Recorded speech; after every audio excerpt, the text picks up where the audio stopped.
IMpassion130 is a very important first-line metastatic triple-negative breast cancer population, and patients were randomized to nab-paclitaxel with placebo versus nab-paclitaxel with atezolizumab.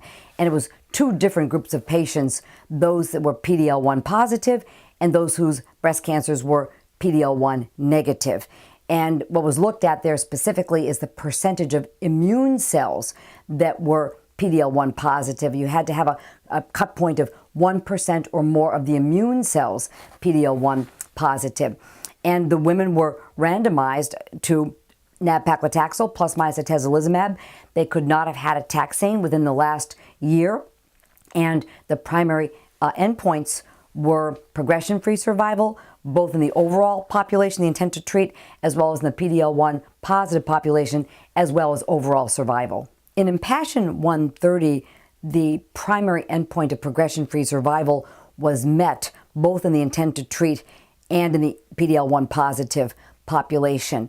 So in the intent to treat, it was clearly positive statistically, although clinically of somewhat limited utility because the real benefits were seen in the PD-L1 positive population, where the hazard was 0.62 in favor of the combined treatment with atezolizumab. It went from 5 months median progression-free survival with first-line nab-paclitaxel to 7.5 months with the addition of the atezolizumab, which was statistically significant.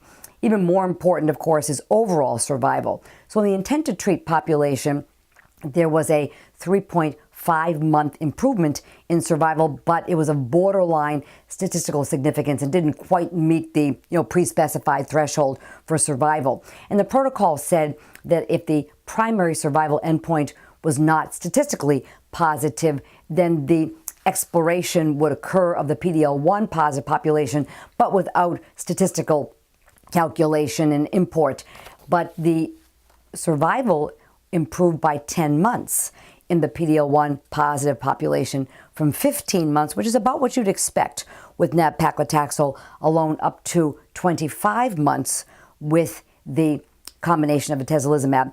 And no statistical calculations were done on that, just the numerical exploration, but that was a very impressive result.